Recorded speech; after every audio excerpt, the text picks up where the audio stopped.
This meeting will now come to order. Today is our regular session. Today is November 12th, 2024. First order of business is the Pledge of Allegiance. I think today we will have Kurt Romans.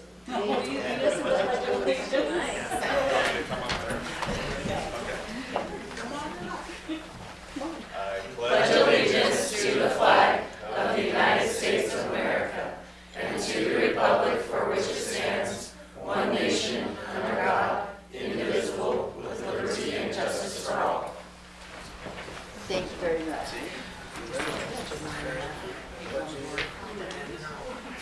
The next item on our agenda is the adoption of the agenda.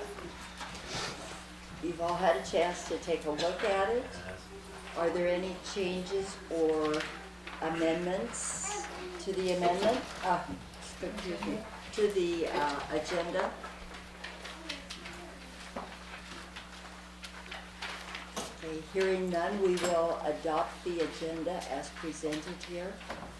Next item are commendations, probably the best part of the meeting. Let's start with the high school this week.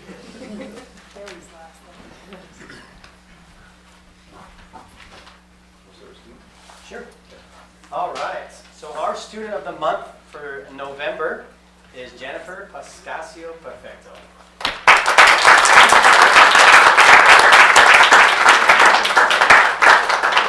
All right. Jennifer has taken a real leap forward her senior year. She has shown great initiative in college writing and is a class leader. Jennifer is a great student to have in class and a deserving student of the month, and that's from Mr. Lamb. Jenny is an absolute rock star in my personal finance class. She's always on top of her work, puts in serious effort, and brings a great attitude every day. Her dedication to learning and her helpfulness with classmates makes her a standout. She's a joy to have in class, and she's definitely going places. I look forward to seeing Jenny's success not only the rest of this year, but after high school as well. And that's from Mr. Wilson. Jennifer is an excellent NA student. What is NA? Nursing assistant student. She completes her work timely, executes her skills well, and a very calm, collected demeanor that will bode well with her patients.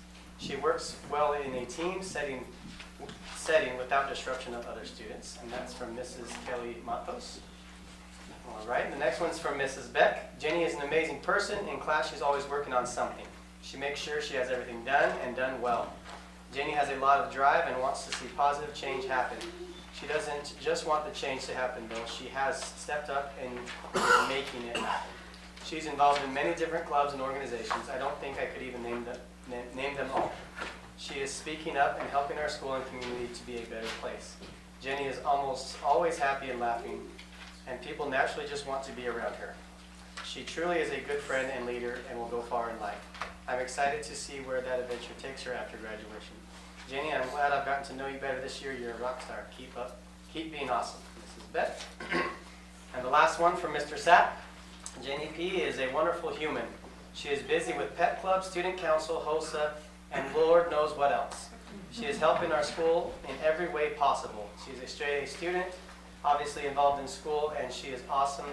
She is someone who is well liked and respected by her peers.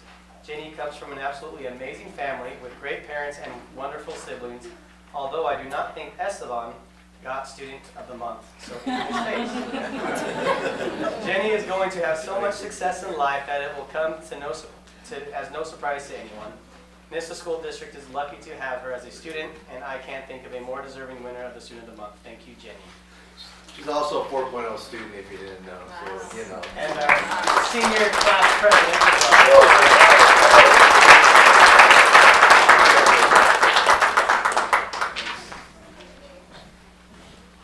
We also have the pleasure of doing the employee and the volunteer parent of the month. So we'd like to recognize Kurt Romans as the volunteer parent of the month for this school.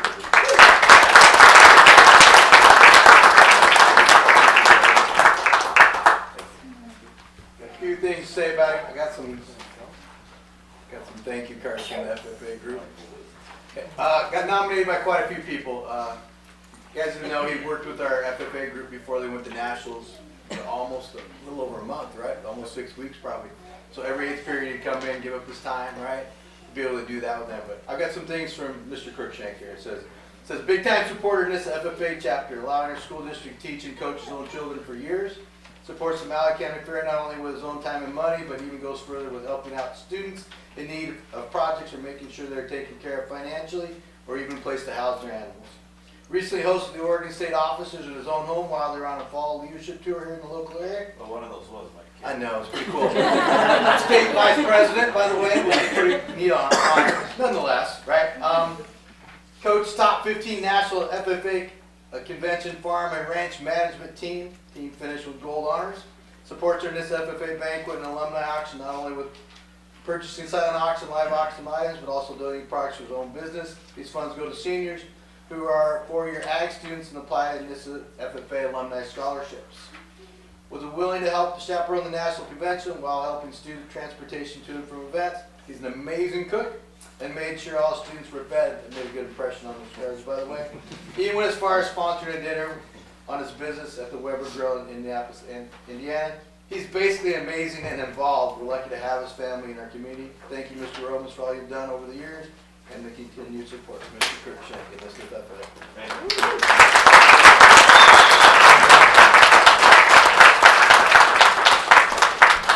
We also have the pleasure to do the Employee of the Month, Mr. Carter Spear.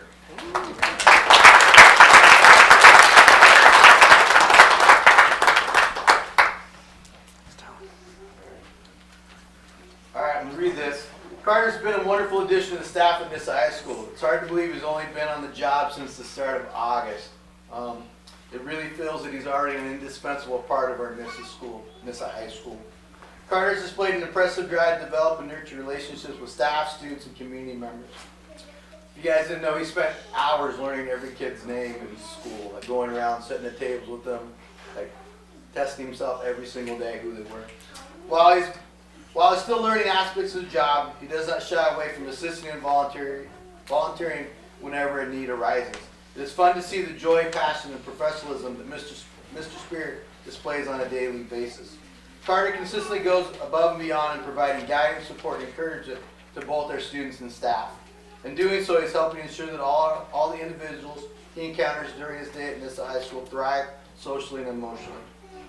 He's already made a huge impact, and we'd like to thank him for modeling how to make a positive difference in the lives of everyone you encounter throughout the day. Thank you, man. Great job.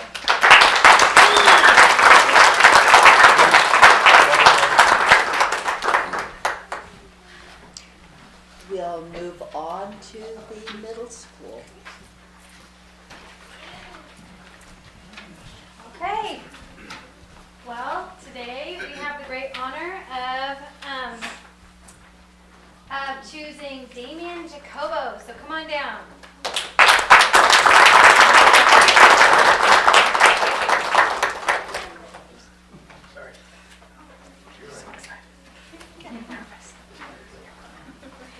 All right. This is just a few things that his teacher said. It's actually quite a bit. So. I have Damien in 6th grade writing this year. From the day I met him at the open house and every day after, this boy always has a smile on his face and looks like he's having a good time at school. Damien is friendly and funny. He is smart and witty. He is kind to everyone in our class. Damien always completes his work and is ready to share with class his writing. Yes, Damien is a straight A student, but more importantly, Damien is a great kid. He is the kid whose parents are and should be proud to have been recognized for being kind, respectful, and happy. I'm happy and honored to be one of his teachers this year from Mrs. Damien. Damien has been doing a great job for me in math. Not only is he determined to turn his work in on time at a consistent rate, but his work is always done with a high quality and he shows a deep understanding in the things he is learning. Along with his academics, Damien has a great behavior in class and uses great balance of focus and humor with his classmates to get not only some work done, but to have a few laughs along the way. Damien is a great student and very deserving. Mr. Hansen. Damien is a very upbeat student. He seeks for true understanding of topics and then works to help others move forward as well. He is a wonderful student to have in class. Mr. Anderson. Damien always comes to class with a big smile. He's willing and ready to take charge and lead by example. He's happy to be a little goofy to help his peers feel relaxed and around friends, which helps create a wonderful environment for students new to singing. Director Held. Damien has been awesome to have in PE. He's fun, positive, and always willing to have a great time. His effort is good and he enjoys interacting with everyone. Keep up the good work, Damien. Did you hear Mr. Long in there? Mr. Long. Damien has been a great student in my class. He's a student that needs no direction when he has a task. He takes a leadership role when he's working with his group and is always willing to help. Great work, Damien. Mr. Cisneros. All right, congratulations.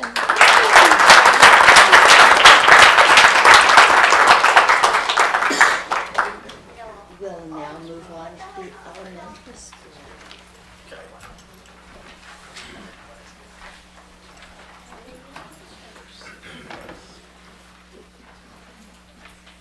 Okay, we have two K2 students, so we're gonna call it Brooke Sessions. Brooke, come on up.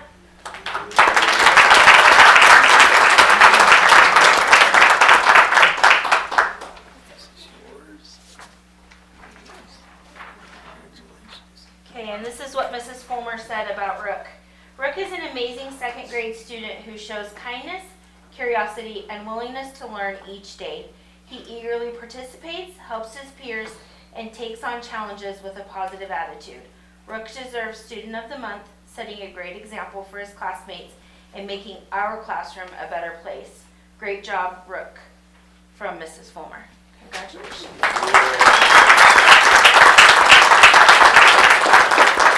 I'll just add, Brooke also helped pass out probably 50, 60 watermelons at our carnival this year. And he picked out some pretty good blackjacks for us, so appreciate that, Brooke.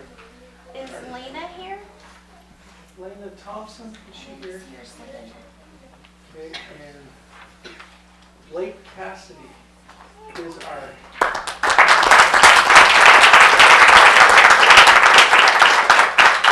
Blake is our grade 3, 4, and 5 Student of the Month. Blake Cassidy is an amazing 4th grader. He has shown admirable qualities that have helped him be successful in a variety of ways when it comes to academics.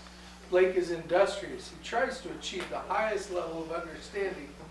He works tirelessly to complete and correct any mistakes that he might make on his work as he learns his new skills. He works to be in attendance faithfully and hates to miss school. He is a fantastic person of character. He models respect, responsibility, and gratitude in all his actions with his peers. He is kind and generous to everyone in all that he does. He has been a joy to have in class. Blake shows the highest level of integrity. Congratulations, Blake, from Miss Barnhart.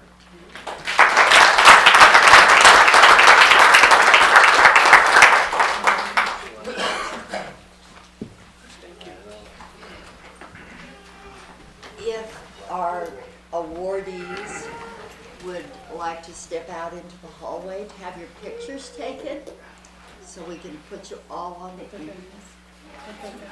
oh, with your families, please.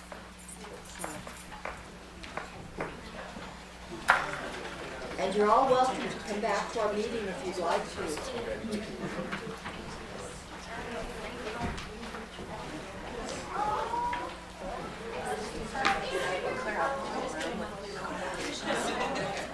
Thanks, guys.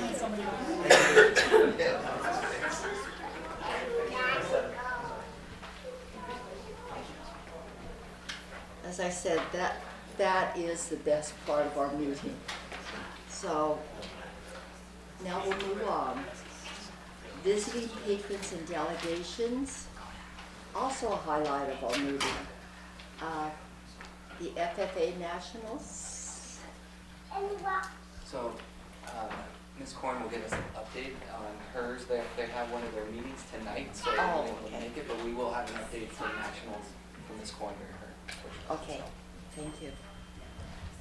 So the next item of business then is our student representative, Ms. Keith Korn.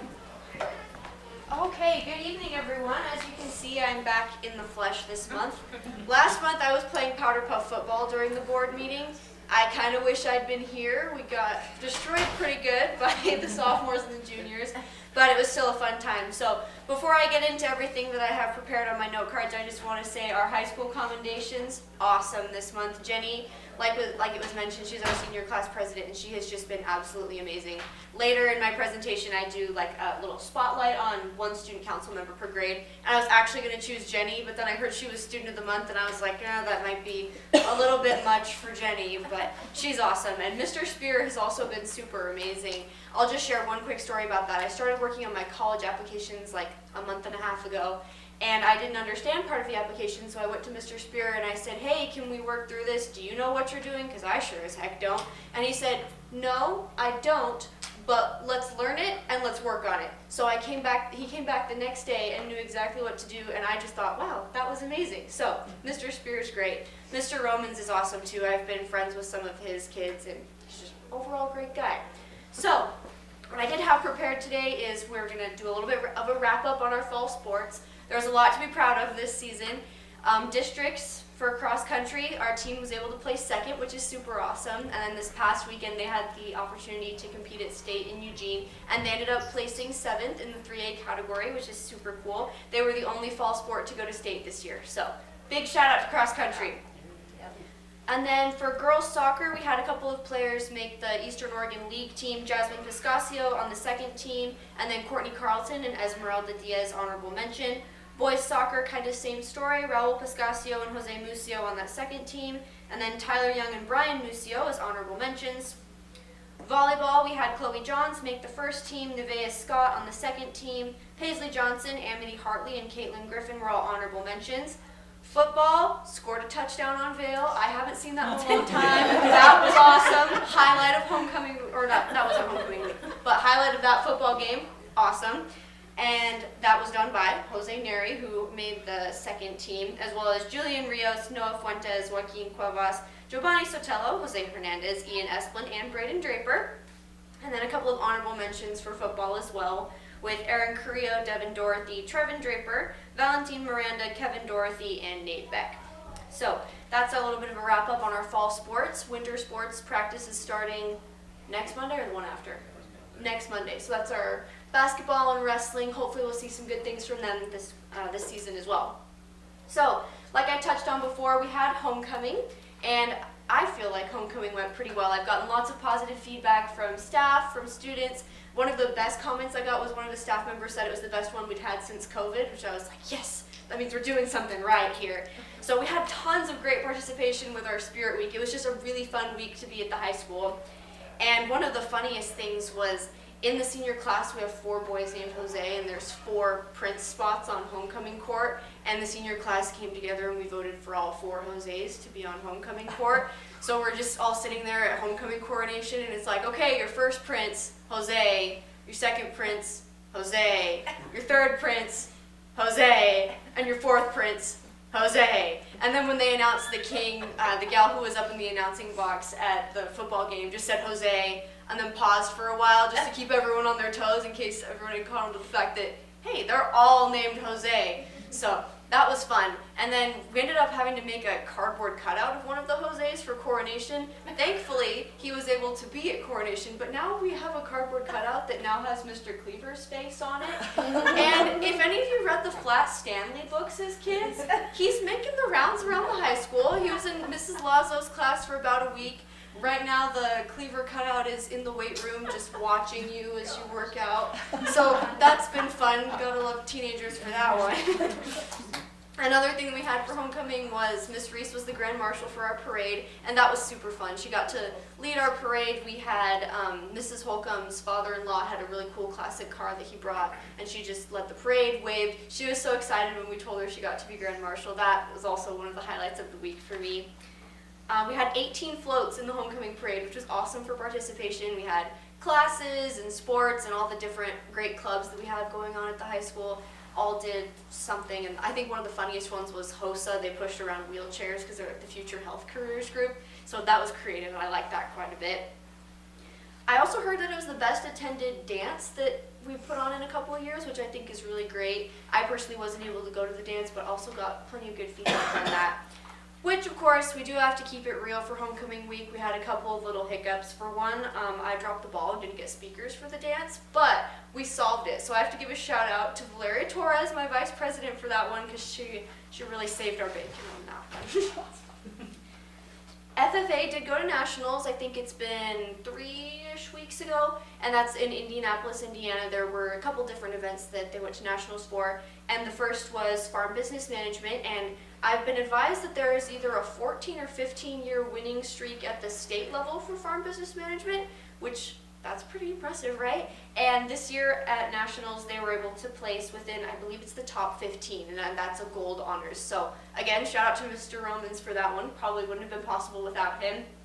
And then Ag Issues was an FFA event I wasn't super familiar with, but essentially it was just a team of this year's seniors, and they had to prepare just a short little skit about a common ag issue that faces farmers and ranchers in Oregon.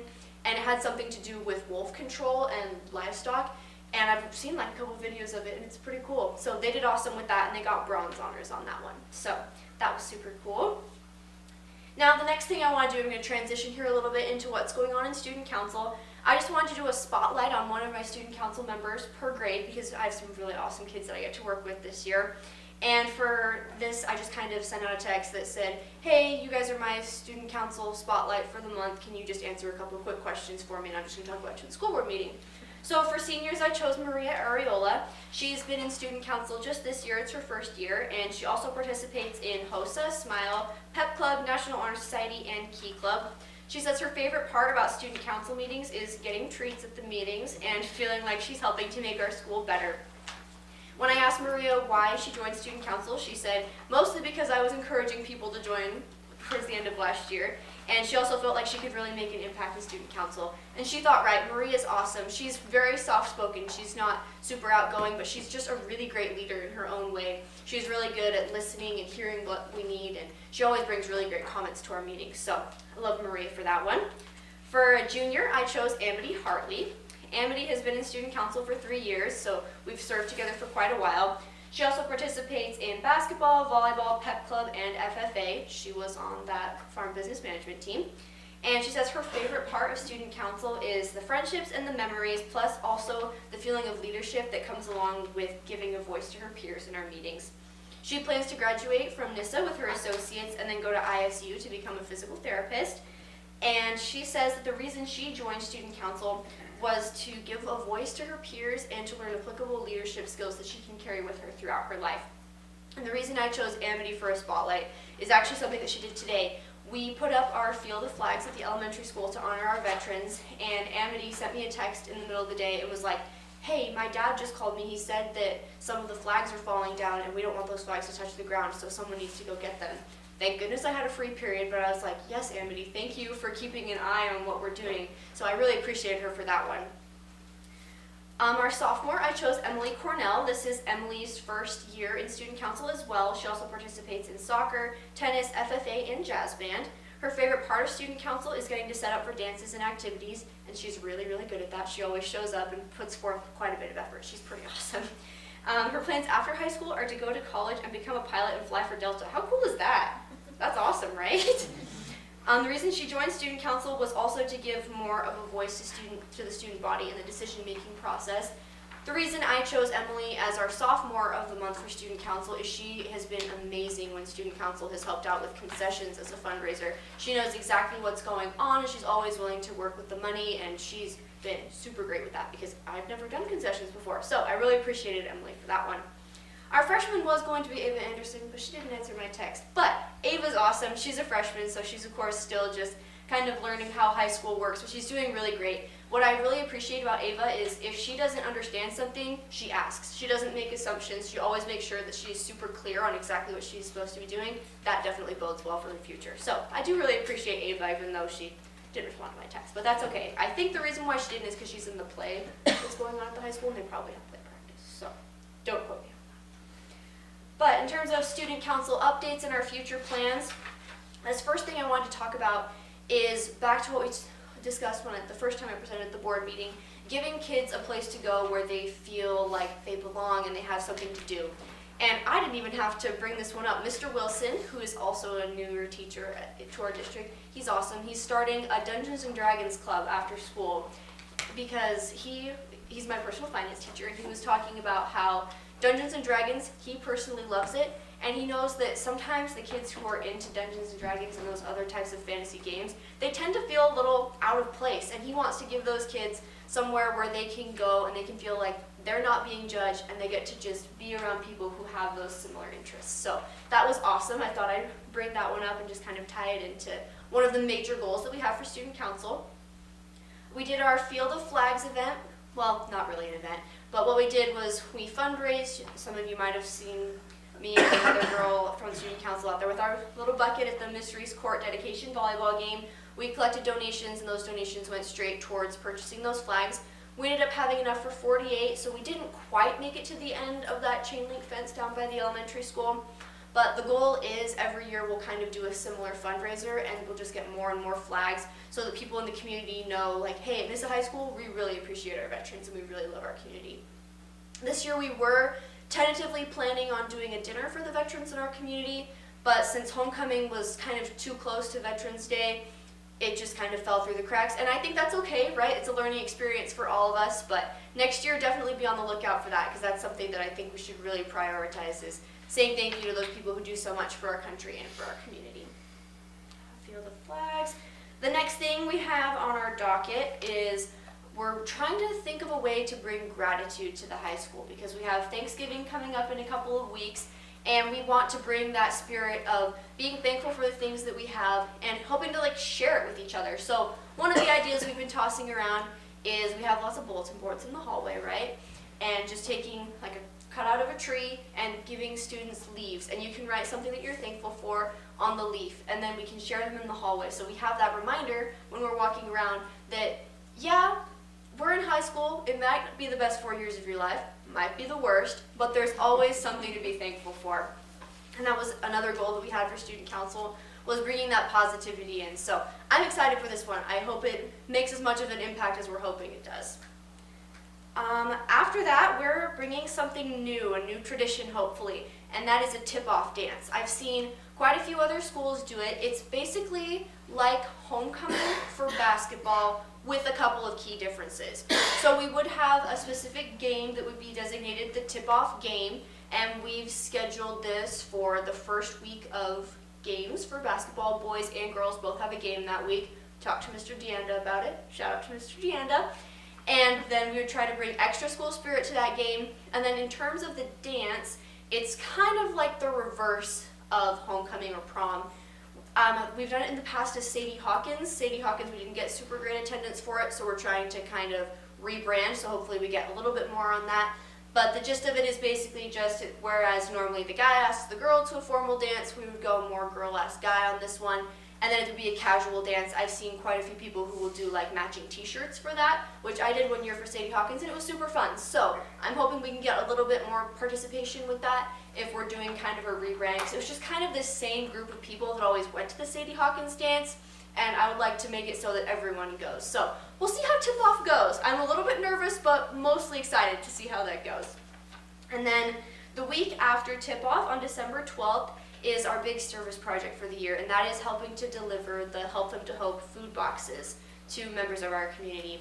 Basically, it's a big day. It's a busy, busy day. Student Council will pre-arrange for their classes that day, and then we'll head over on the minibuses to the Help Them to Hope warehouse in Payette, load up those boxes of food onto, again, those minibuses, come back to the high school, we sort those boxes into exactly where they need to go. It gets crazy in the gym foyer because we put, okay, this is this side of town, these are all the boxes that live close to each other, and then here's this, and then we take all of those, load them back onto the buses, and then drive around town to deliver them to those families in need. And it can get a little bit crazy, it can get a little bit hectic, but I love doing the Help Them to Hope. It is just such a joy to see when you take those boxes of food and sometimes those toys for families that don't really have as much as maybe some of us on student council do, it's really humbling and it's just so fulfilling to see on their faces. They're just, a lot of them are super grateful. And I think that's an experience that really does quite a bit for us student council kids. Because some of us don't come from much money, some of us come from a lot. We have a lot of diversity in student council and it's so good to just be able to serve and to give back. And that's just one of my favorite parts of the whole year, is doing the Help Them to Hope. And I hope that when we do that this year, we can all have that same experience. So, very excited for that.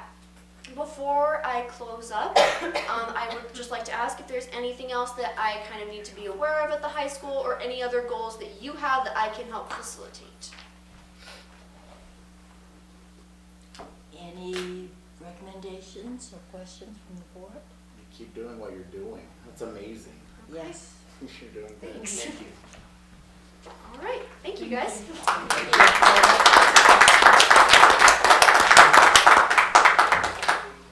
Okay, next would be public comment.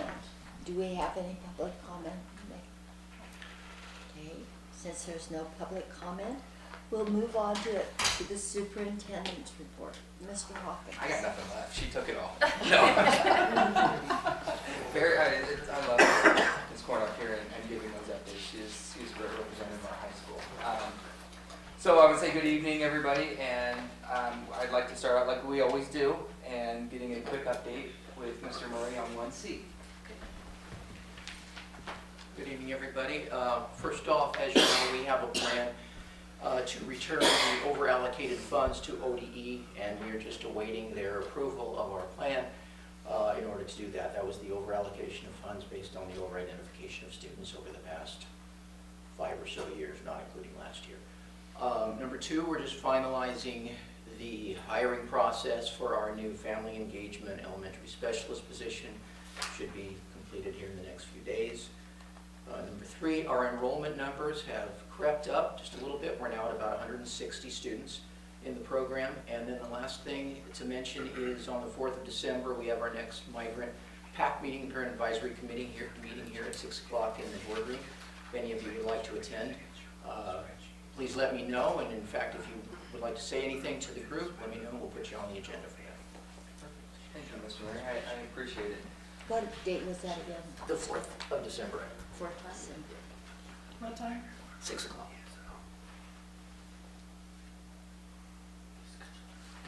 Perfect, thank you. I'm also pleased to share that we've wrapped up our first quarter already, and it's kind of weird, we're in November. And district-wide attendance was at an average of 95%, and that is an overall increase in every building.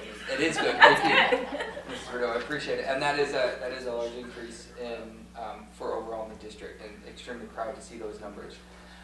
Attendance has been a major focus, and we're continuously refining our process to ensure effective communications with families about the importance of daily attendance. And we're talking to our ad councils about that. How are we communicating with parents? What do they get? Not only do they get the daily calls from us, they're getting letters from us. We're meeting with them. I know, like I said, Mr. Pratt had 6 meetings this week to meet with parents and come up with effective ways that we could support their kids in getting to school. So I wanted to highlight that, and it's working, because every day matters here at NISA, and everything we can do to support families through that process is important. And it's got to give a personal anecdote for that, but I'll leave it off the table. I'm also thrilled to report that we had strong attendance at our parent-teacher conferences this year, with nearly 98% of in-person or follow-up meetings attended, right? And so, which is actually really good. We have, I think the high school, as of the end of the day, only has 2 left. So it is putting that importance to that, this conference as well, especially in the fall, right? We expect everybody to be there. You don't have to see every class, but putting the importance back in those conferences. We also, 2 weeks ago, we held our Red Ribbon Week, and hopefully you saw that with kind of matching theme days. So this week, which really allowed us to discuss the dangers of drugs with our students and open the door to the conversations. This was only one of several learning opportunities this year that we've created to address this critical topic, reinforcing these important messages throughout the year. The high school will be in an advisory talking about the synthetic opioids, and fentanyl and those things as well coming up in their advisory period. So this is one of the many opportunities this year that we are highlighting the dangers of drugs and talking to our students about it. So last week, and this was one of my favorite events of the year, our elementary hosted the second annual Veterans Day Assembly. It was a wonderful event that both honored those who serve or have served, and we were able to teach our students about the sacrifice and respect of those who protect our freedoms. It was an amazing event, about 25 minutes, and Mr. Pratt, I say it every year, but when he plays taps and the clearness of, I mean, it's just, it stirs an emotion in you, and the whole gym felt that. And so I want to just commend the elementary for what they're doing for our community, and that was amazing. So thank you very, very much. Our equity committee will meet again next Wednesday, and it's for a third session this year. So far, we've had a chance to introduce the community members, review relevant laws and policies, and establish the roles of this group. I am looking forward to sharing with you guys more of that committee's work, but so then we will be meeting monthly, and I just wanted to give you guys a highlight of that. In support of our strategic planning efforts, we'll soon be sharing a survey from the Studer Group to parents, community members, all staff. The board will get surveys as well, and students will. And so we'll be using the information from those surveys to help drive the strategic planning process. This is only one step in feedback with our community, and so there's going to be a lot of other opportunities as well going forward. So please look forward to that, and we need your guys' opinions. So thank you.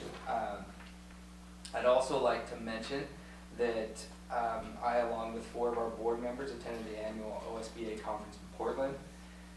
This was an extremely valuable opportunity for our board to dive into important discussions on topics like funding and advocacy for our district. We were also invited to share in our district's equity committee. Anyway, highlighting the awesome work. It's a funny story that I volunteered us to be on this panel for the equity committee because we are one of the driving or the lead districts in Oregon. 187 districts still have not put in an equity committee yet, which is required by law. And so then I invited Mrs. Mornaka and I said, hey, be on this panel with us. They want to highlight the good work, and other districts want to know, like, what are you guys doing? And then we got Mrs. Ramos on there as well. I was like, this is going to be great. And I said, by the way, my play leaves earlier than that, so you guys are on. We'll see you later. But they did an amazing job, and I'm sure that they will talk more about kind of the conference and that. But I just wanted to tell you guys thank you for being there and your dedication this week and all that work. And I know there's a lot of amazing things that occurred this weekend. So thank you, thank you, thank you. And I will wrap up my superintendent's report. So thank you. When is this survey coming out, and what is the length of time that it will be out? So the survey should either be coming out later this week or early next week. And I mean, it's a very, very short survey, but we're going to leave it open for at least 3 or 4 weeks. So, yeah. And so you'll see more messages from us coming out about it, reminding them. But again, this is only one of many multiple opportunities from us to hear to the community. Again, we're going to be going out in the community and talking to people, but it is kind of the easiest way we can gather the most at one time. So, thank you. Questions for Mr. Hawkins? Comments? Okay. In that case, we'll move on to the financial report. Crystal? All right, tonight I present to you financials of everything through October 31st of this year. But first, I just want to give a quick update on the audit for our fiscal year 24. I have confirmation from the auditors that I've given them everything that they need, and so just impatiently awaiting our draft. But it will be presented to you, to the board, at our December board meeting, and then submitted to the state by the deadline by the end of that month. So we are on track for completing our financial audit for fiscal year 24. So in your packet of financials that you received for the month, a couple things to highlight. As you notice, we do have balance at the end of October that's a red number. It sounds scary, but that's just because the state school fund hasn't updated payments yet. I did receive a lovely email today, wanted to update the board from ODE, specifically requesting districts to update your 24-25 ADM data by November 14th, 2024. ODE will be reviewing updates to the 24-25 estimate of membership and revenue data. That's the report we have to submit. They're trying to determine if there will be a rebalance for the December payment, and they will make that decision at the end of this week. So let's just keep our fingers crossed. So it'll hopefully get rebalanced and our payment will be adjusted next month. If not, they will rebalance and adjust it in February. They look at it. So I wanted to update you on that. If you flip over to our middle school bond operating statement, you'll also see another red number that looks scary, but that's just a projected balance. So our debt service payment for our middle school, that's coming up, that's due the end of November. As I always report financials for the month before, so as of October 31st, we have a little over $56,000 in that account. Our payment coming up is $78,000 that's going to be due. So that's why our projected bond balance is a negative number. However, we will receive a payment of taxes this month. We all know we just paid our property taxes, so that number will be quite large, and I am very confident we will have the money to make our payment.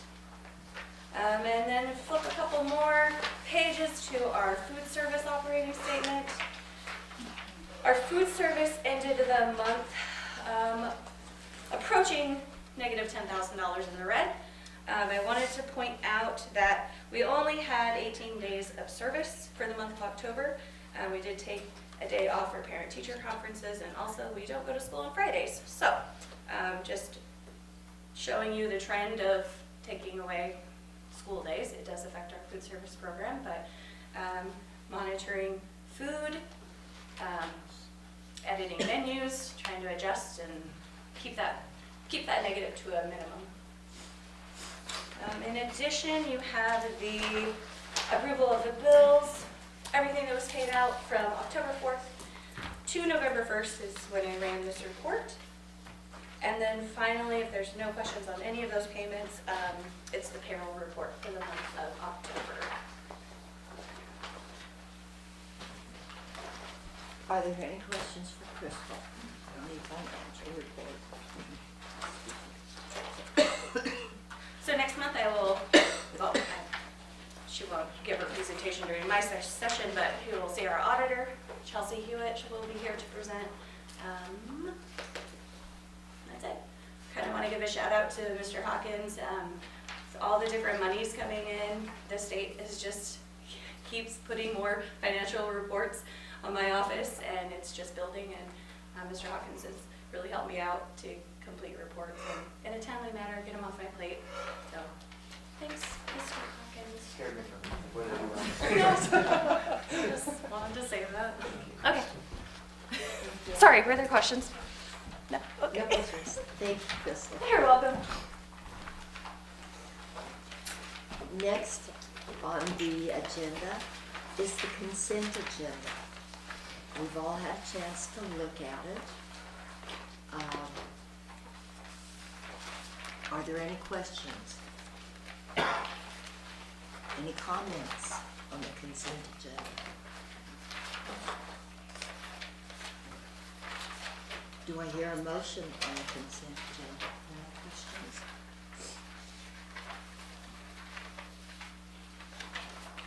I'll make a motion to adopt the consent agenda as is. I'll second that motion. It's been moved by Susie and seconded by Megan to accept the financial, or accept the consent agenda as presented. All those in favor signify by raising your hand. Motion carries. We'll now move on to new business, to Integrated Programs Annual Review. Thank you. So part of our annual progress reflection with the integrated programs, I'm required to give a report on, like I said, it used to be called SIA, High School Success Act. They've combined those to integrated programs, and so to get an update on the report and if there's any public comment or anything on that. So there are actually 2 questions that deal with what we have as performance growth targets, and those are targets that we've set with the state and help from the ESD on our progress through those, and they are on track, 9th grade on track graduation rates, 5th grade completers, 3rd grade ELA scores, and attendance. And so we set markers on there, so in 5 years where we expect kind of our district to be, and they're realistic goals, right? Obviously, as a board and community, we say, hey, all of our kids, but we know that that's a gradual kind of climb. And so, so the 2 questions, the first one, what progress have we made towards our longitudinal performance growth targets, or the LPGTs in key areas? So I'm proud to report that we met or exceeded several targets set for the 23-24 school year. And so this is from the end of March for those targets. Our graduation reached our stretch goal. So we have a goal that we're trying to meet. Our stretch goal is like that big overarching, and we actually met that with substantial progress in supporting our 5-year completers as well. In English language arts and mathematics, our achievement remained strong, though we did observe a slight dip in math proficiency following adoption of new curriculum. Despite this initial adjustment period, we still met our targets. You know what I'm saying? So in ELA, we actually met our target on what we said we were going to, which was really great. Focus areas for this school year including on early literacy initiatives and reinforcing instructional practices in ELA and mathematics with the goal of continuing to see achievement grow across all grade levels. The second question was, what upcoming strategies and improvements are planned to continue this progress? So our strategic effort, we're focused on targeting professional development for staff, additional classroom support, and new student engagement initiatives with a strong foundation in place, particularly in staffing, curriculum resources, and community partnerships. We anticipate further gains in student achievement and social emotional progress. Last Friday was one of our district PB days where all the teachers got together with the West Ed group, and we talked about language acquisition skills with all of our students along with Strider. We also had some looking at advisory lessons, so there were a lot of opportunities for our staff to learn on that day. And I think as we prepare for our next round of state's assessments, we're refining our approaches based on data and feedback. A special emphasis on parent engagement and early literacy programs will also play that key role in our academic journey. And I just want to say thank you for your support and engagement and all of our hard work from our staff and our students as we continue to look forward through this year. So that's it. Thank you very much. Questions for Ryan? Thank you. Okay. We will then move on to the next item, which is the OSBA election. We have in our packet 2 individuals who are running for the position. Chris Cronin is our current representative. She is going to be moving on to become the president of OSBA. Therefore, we have a candidate who is Randy Shaw from LeGrand, who is running to represent us, our district or our region, with the OSBA. I've met both these individuals. They both seem quite qualified.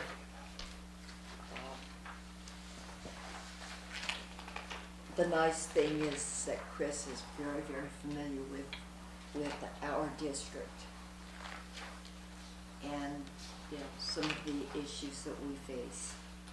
She is from Grant County. Next, we have resolutions.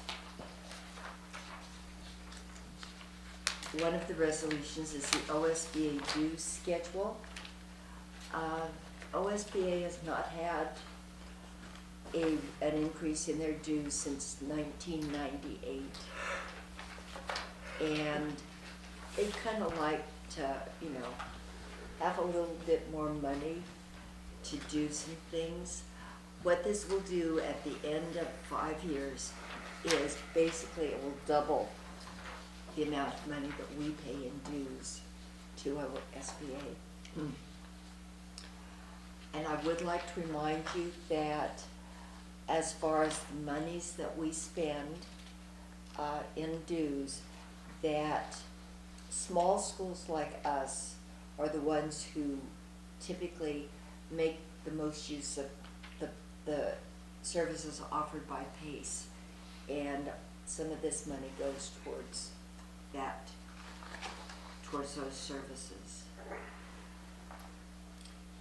Resolution 2 is the Pride Caucus would like, or the Pride Advisory Group would like to become a caucus, and that would designate a seat on the OSBA Board of Directors and the Legislative Policy Committee for the Pride Caucus. I have spoken with the individuals who are part of that group, and it seems to me that it is something that we need to take into consideration. It is an underrepresented group, so we'll put that out there. The third part of the third resolution is to adopt amendments to the OSBA bylaws, and we've had a chance to look through those. They have been online. They're basically pretty minor, or seem to be pretty minor. Clean up a few things. For instance, when Chris Cronin is elevated to the presidency of OSBA, we have another person who is going to be our representative and who can sit at the board of OSBA, that type of thing. So I would encourage us to vote in favor of all 3 of those resolutions. Any comments? Is this something we take a vote on now or do individually on these? Do we vote as a board? It is a board decision. So we've all been given a paper here that explains it. So, and this is what will be submitted from the Nissa School District to OSBA. Megan, when there's a voting date, I thought the voting date was November 14th. I think it opens the 15th and runs to December 15th. Okay. If I remember correctly. So it starts on the 15th. It doesn't start today. So that gives us a chance to look at this, to consider it, and I will ask Megan to double check, but I'm sure that we can make our decision, make our vote at the December meeting. And if not at the December meeting, we can break out for our work session later this month and take care of it. So that we will make sure, I'm pretty sure that Yeah, our it says regular November meeting- 15th to December 15th. So in our regular board meeting next month is December 11th? It is December 9th is the regular session. Okay, so we would be able to make a vote at our next meeting. Okay, so we've got all this information. So you want to table that until, Pardon me? do you want to table that until next week?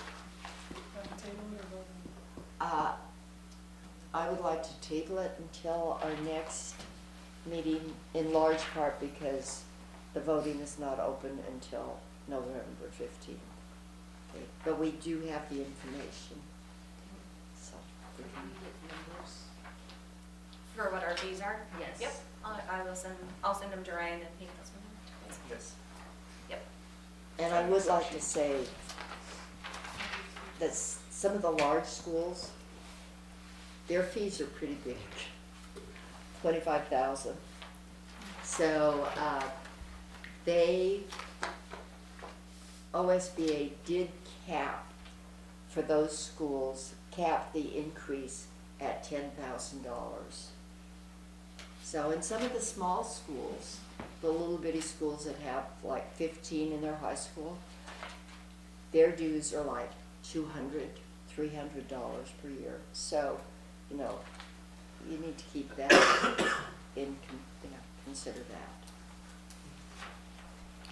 Okay, are there any other questions about the OSBA election? I think the hard thing on this OSBA dues to raise 15% per year because they haven't done it in 26 years. Yes. And that shows a crazy lack of foresight on their part. And I mentioned that to them.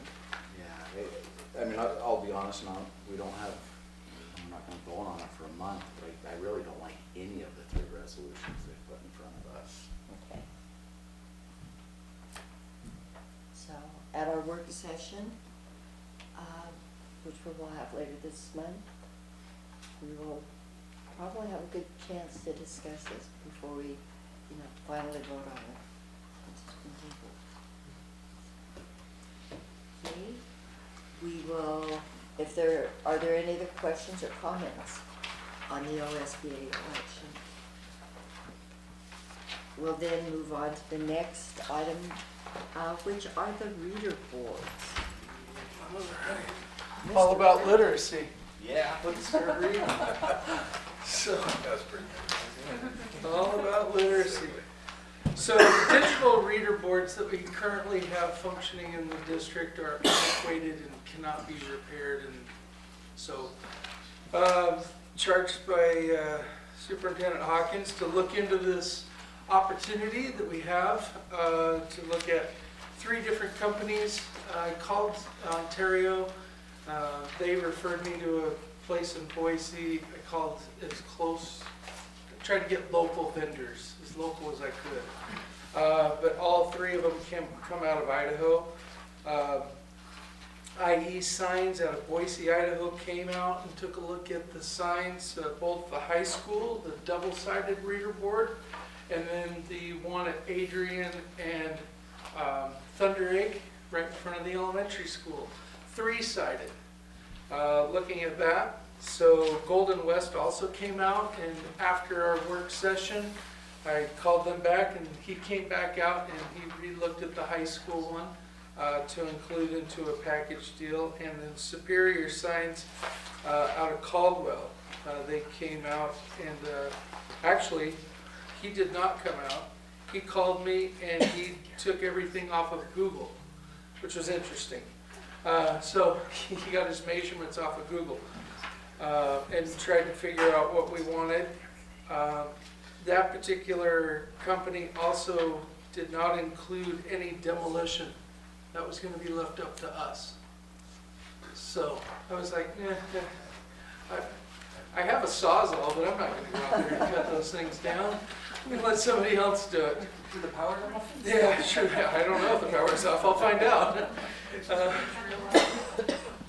So the 2 most comparable signs, IE Signs and Golden West, but the Golden West signs are 3x8, and the IE signs are 2.5 by 6.5.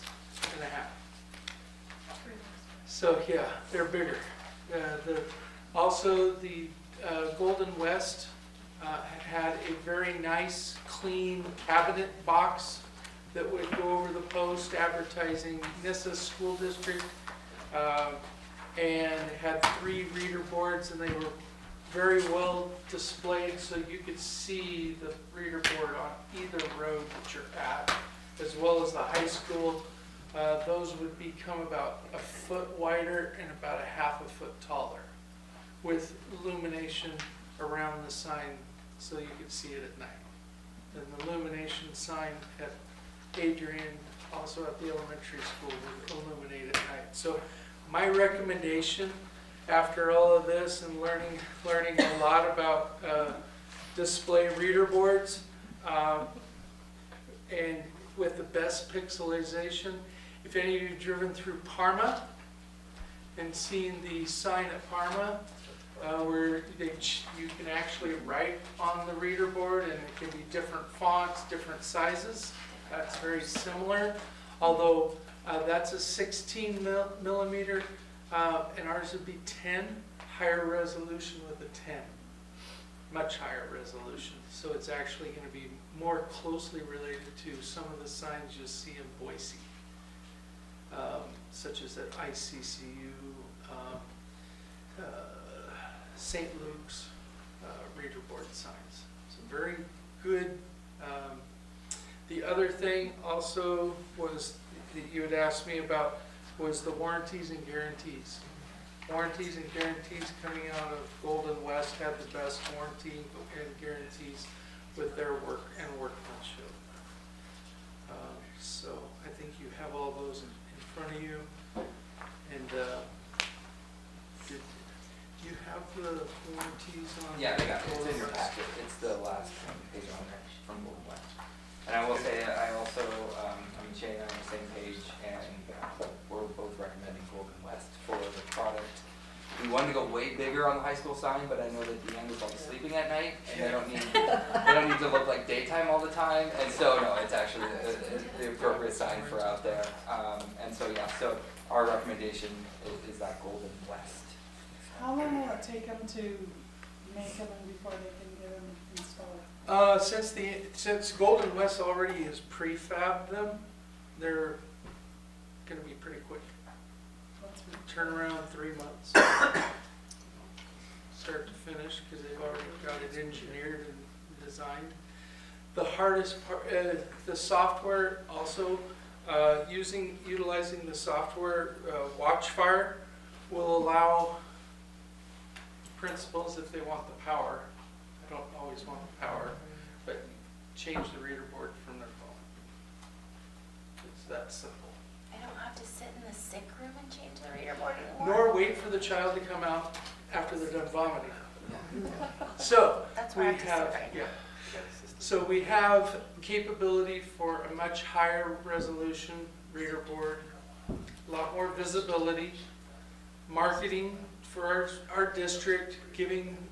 It is not the only way that we communicate with our families. We will still continue to communicate otherwise, but it does make it, as Ms. Book is the reader board person now, it's very difficult. It takes a lot of, it does take extra time. She's usually doing it at 6, 7 o'clock at night, because you can't have distractions, and just has to make sure that it's done right. And then she's running out to the sign, having to wait. Yeah, that's right. Oh, no, that's not right. Is that misspelled? No, the light bulb's out. So those are some of the things that we're dealing with now. And the high school has mentioned that they would like a much easier system also. And I think it would be kind of the cool factor, I guess. You get a team coming into town and they see your reader. Oh, okay, they mean business. And I know that's, as an athlete, when you come into a place that looks a little bit more polished, you tend to step it up. So it's kind of fun. Okay, and the reader board at the elementary school would be taller? So you can Yes. see it over the fence? Yeah, it would be, the height of the fence is 8 feet, so 8 feet would be at the bottom of the sign. The sign would actually be in totality 16 and a half feet tall. And then you would have most of the reader board above that fence line would be 3-sided in the triangle. For some of you that haven't seen, but it would be triangular, and each face would be facing each one of the 3 roads at that junction. So higher visibility. The whole cabinet illuminates around it, so you'll see Nissa Schools. We can change any of this lettering if you'd like, but right now we just need your blessing to move forward. But also, this lights up at the top. That's what I was told. So I'll make sure that happens. You'll see that with a flashlight. I'll buy one of those solar things. Anyway, But it's really kind of, that kind of design is what we're looking for. And they're 3 foot by 8 foot in order to fit the proper dimensions that the city has put forward. So the only other expenses with this is electrician hookup. That's just a standard. They just let an electrician hook up to make sure we have that right. And the permitting fees that NISA might have. And they will do the cleanup. And they do the demo of both of them, the dismantling and the renovation, and then the rebuild at the elementary school. And this one, they're just uninstalling and installing the signs. Yeah. And they do it all. So that's the recommendations. Mr. Cleaver, does the high school have any comments about an upgraded reader board? Please. Yes. And I will say I talked to Jim Merritt at the city, getting the city's kind of, blessing on it and support of it, and also the Chamber of Commerce as well, giving them opportunities to make different announcements and support. And so, everybody says, yes, this would be a great upgrade for our community and our town, and do it right, and also give us the ability to maybe do things in a couple of languages rather than just English. So increasing the visibility in our communication is important. That's one of the goals that you guys set out this year as well. So. Okay, and you alluded to it about being so bright that it would offend our neighbors across the street, but that should not be a... No, it should, like I said, it's a little bit bigger than this one, and you won't have that red light. It will have some different colors, but it's not that red light consistently. It's like Seinfeld. Okay, Roger Roasters. There you go. I can see it anyway, because it's like a parking lot, but it's so bright there, I find you can see the light. So yes. So, yeah. All the signs will be very similar, so it'll be easy for us to troubleshoot as well as they are full color. So you want white on black, black on white, you want flag, you want digital picture, it'll do it. Okay, So sounds really nice. the Studor study, part of that is how well we're communicating with the community, right? Should this be something that is part of that study to know how many people actually use the reader board? How effective of a communication is it? And if it's $100,000 and we have the community say 10% look at it, I don't know, maybe 90%, I don't know what the number is. But if we're already paying for an expensive communication study and the whole point of this is to increase communication, should that be part of the study before we approve that kind of money? And that's not something we have specifically in there, like, do you look at our reader boards? Is this something, if you would like us to go out and kind of poll, do you find this useful? We're more than happy to do that. That's something that I've consistently heard, especially with high school, and every time that one's broken out there, people call me, I hear about it. And so that's really just saying that we do need to upgrade. We haven't, it's If you been accidentally spell something wrong on that board, you get very many phone calls. So, I'm serious, I accidentally misspelled gracias, and I probably received 10 phone calls within an hour.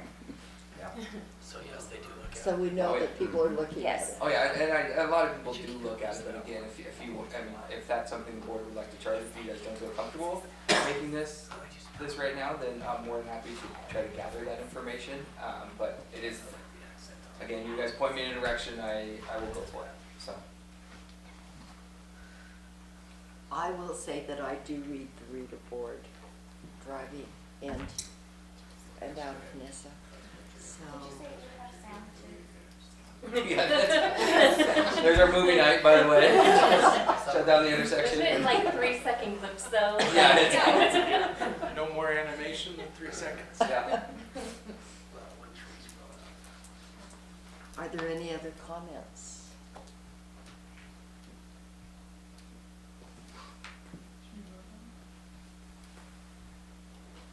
Would you like to have a survey, ask our community, or? Well, to start, I asked some of the members of the family, and someone said it's hard for them to see because it's just two-sided. They're driving, so now it's gonna be three-sided. I think it's gonna be better. Like I said, when we talk about this, I just asked, and they said it will be nice. Well, and And the one side, the side that faces this direction, is lighter than the other side. So the other side, when you're driving, it's really bright and you can see it. But if you're coming from this direction, the 3 lines are really, really light, and all you see bright is the very last bottom line. In the high schools, it's hard to read. I have to stop my car in the middle of the road. It's too small. Yeah, that's what I was, we don't have to stop. So We'd we like to don't see encourage more. that. Thank you for checking into the second reader board over here and seeing if they could do Yeah, like bundle. you said, that bundle. And they were excited that my delay wasn't that we aren't doing anything, but that they wanted to have some, that we could add on. So that did give them a little bit more incentive, but it is, I appreciate the opportunity to be able to present it to you. Try to find some better ways for our district to be able to upgrade some things. It's not getting cheaper. Do we need board approval to go on? Yes. Yes. So if there's no other discussion, do I hear a motion, or Dustin, did you?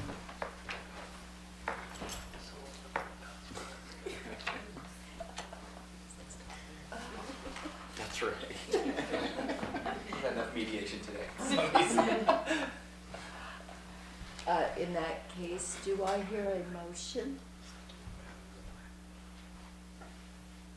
I make a motion that we go ahead and purchase the signs. I second the motion. And I would like to amend that to Golden West. Yes, from with Golden Golden West. West. In that case, it's been moved by Susan and seconded by Maribel to have Golden West redo our reader boards. All those in favor, raise your hand, please. Opposed? Abstentions? Okay, the motion carries. Next on our agenda, and this is just an information item, is the superintendent evaluation process. We have been looking at a better way to evaluate our superintendent. In previous years, we have used OSBA's tool, and it seemed that it did not hit all the marks that we were looking for. So we have reached out and we are looking at a different tool. We had Megan put this together in a rubric, which is, we have it here for each of us to look at. And since we received it this evening, we will bring it back at our next meeting. And we will probably discuss it at our work session this month. So, as I said, that is just some information. Do we have any questions on that? In that case, we'll move on to the board report. Gee, I'm talking a lot tonight. First on the agenda, or first on the board report, is the OSB annual convention that we just returned from, 4 of us just returned from. And I will ask each individual to give just a short little snippet of what they thought. We'll start with Susan. Because you're sitting. It was a great convention. Like Superintendent Hawkins said, he backed out, so Pat and I sat on a panel on the implementation of the equity committee. some of the larger districts have had it in place for a couple of years, but the smaller districts like NISA have until September of 2025 to implement this, and we've already been doing it. We started talking about it a year ago, kind of planning it out and discussing how we were going to do it, and we've had 2 meetings already, meeting monthly.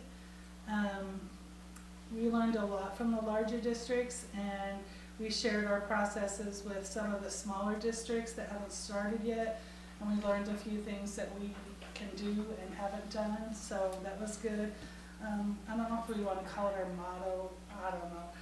Ryan shared with me this, and I shared it with the panel, and they loved it. When I said we don't choose who we fight for, we fight for who needs fighting for. And that's kind of where we're at with that. Jasmine, would you like to?